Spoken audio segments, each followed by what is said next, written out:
I arrived in the United Kingdom to study international relations. But when I got there, looking at things and what people were saying, I changed my mind, and therefore I deferred my course and applied for a new program in a new university at the University of Westminster called Business Information Technology.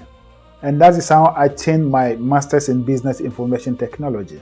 And so as a student, by then in the United Kingdom, you are allowed to work only 20 hours a week. And so by then I was living in a place called Hounslow. And so I took a bus and traveled all the way to Chiswick. If you are in London, those who are in London knows what I'm talking about. If you have traveled to London and you've been to this area, you know what I'm talking about. So I traveled to Chiswick Job Center to look for a job. And I happened to find one of the adverts, which was for 21 hours. So I printed the receipts or the ticket.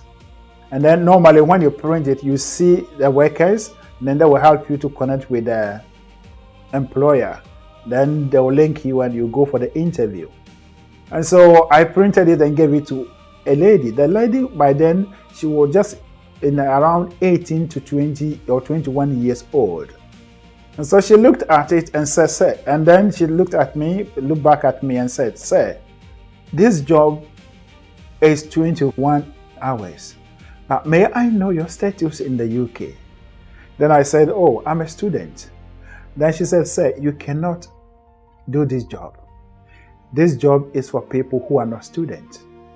I tried to convince this lady that this is just 1 hour, but she said, "No, that is the law."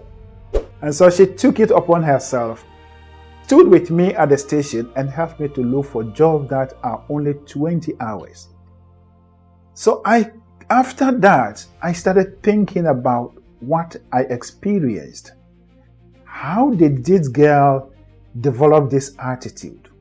When, as a matter of fact, when I was coming from Ghana, if it were to be in Ghana, using the local language, the Tree language, the person would just say, "Oh, what the 1 hour, it is just 1 hour. So take it and go." That is what we say. From the heart of Africa, a new way of thinking is rising.